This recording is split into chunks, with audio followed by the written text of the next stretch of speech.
All right, let's dive right in. Today, we're unpacking a really intense message that's part spiritual prophecy, part geopolitical warning.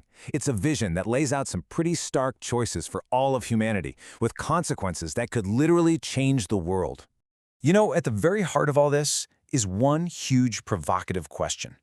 All the chaos we see in the world, the political mess, the conflicts, is it possible that these are all just symptoms of something much, much deeper? A spiritual crisis?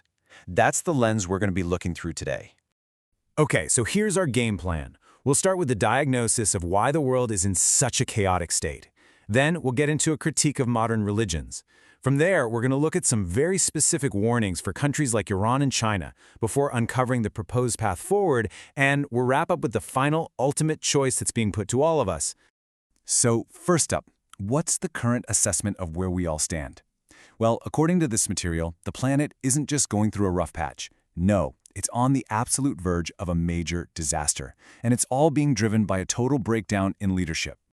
The core idea here is that our global systems are basically failing us. The tension we're all feeling isn't just a simple disagreement between nations. It's seen as a direct slide into a massive war, and it's not presented as a maybe, but as a very likely outcome if we don't change course. Now here's where it gets really interesting.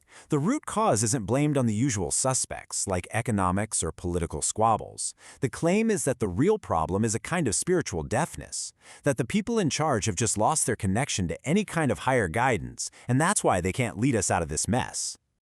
And that idea, that spiritual disconnection, it leads us right into the next big point, a major critique of organized religion itself.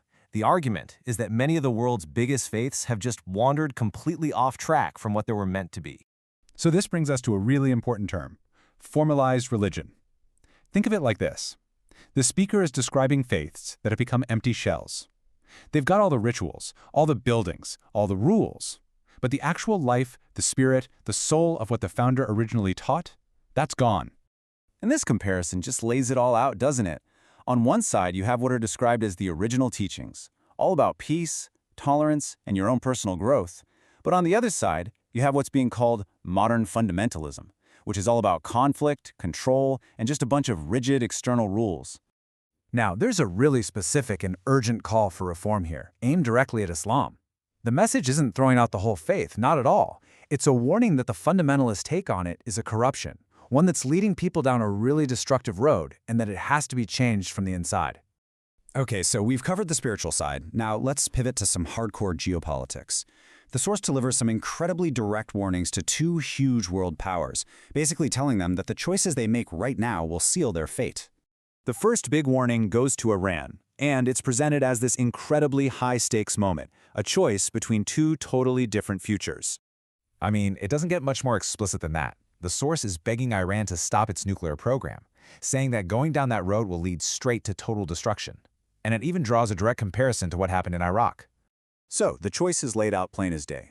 Path number 1, stick with allies like China, which is called the path to ruin, or path number 2, a complete 180. Democratize, ditch the nuclear program, and build a modern economy. This, the source claims, is the only way for Iran to survive and actually thrive.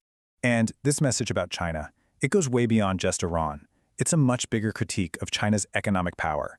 The source basically paints China's international deals not as helpful partnerships, but as a kind of debt trap, warning other nations not to trade their freedom, their soul, for cash. Okay, so after all that diagnosis and all those warnings, you're probably wondering, is there a solution? Well, the source material says yes, and it's a vision for a complete spiritual and social makeover for the entire planet. At the absolute center of the solution is a figure called Cantare. Now, in this particular worldview, Cantare is the supreme god of Earth, the ultimate consciousness that's above all other gods, and the one who will make the final call on humanity's future. So what would this new world actually look like? Well, these are the core principles. It's a vision that calls for everyone to unite under one God and get past all our petty earthly fights. It pushes hard for freedom, democracy, and economies where if you work hard, you can get ahead. And, of course, it demands that all religions go back and find their true soul again. The whole point here is achieving unity through a new universal truth, The idea is that if everyone could just embrace these words, humanity could finally get over its divisions and kick off a new age of cooperation and real progress. And that brings us to the very end of the message. And let me tell you, this isn't a gentle suggestion. It is framed as a divine ultimatum, a final, incredibly stark choice for the whole world. Wow. I mean, this is probably the most shocking warning of all. The source is saying that if this guidance is ignored, the consequence will be a catastrophe so huge it could wipe out half of all people on Earth. And just to really hammer home the urgency, there's a timeline attached. This could happen within the next 10 years. It's presented as the direct result of humanity making the wrong choice. 50% is just a staggering number. And so we end up right back where we started, with a choice. The source material has laid out two possible futures.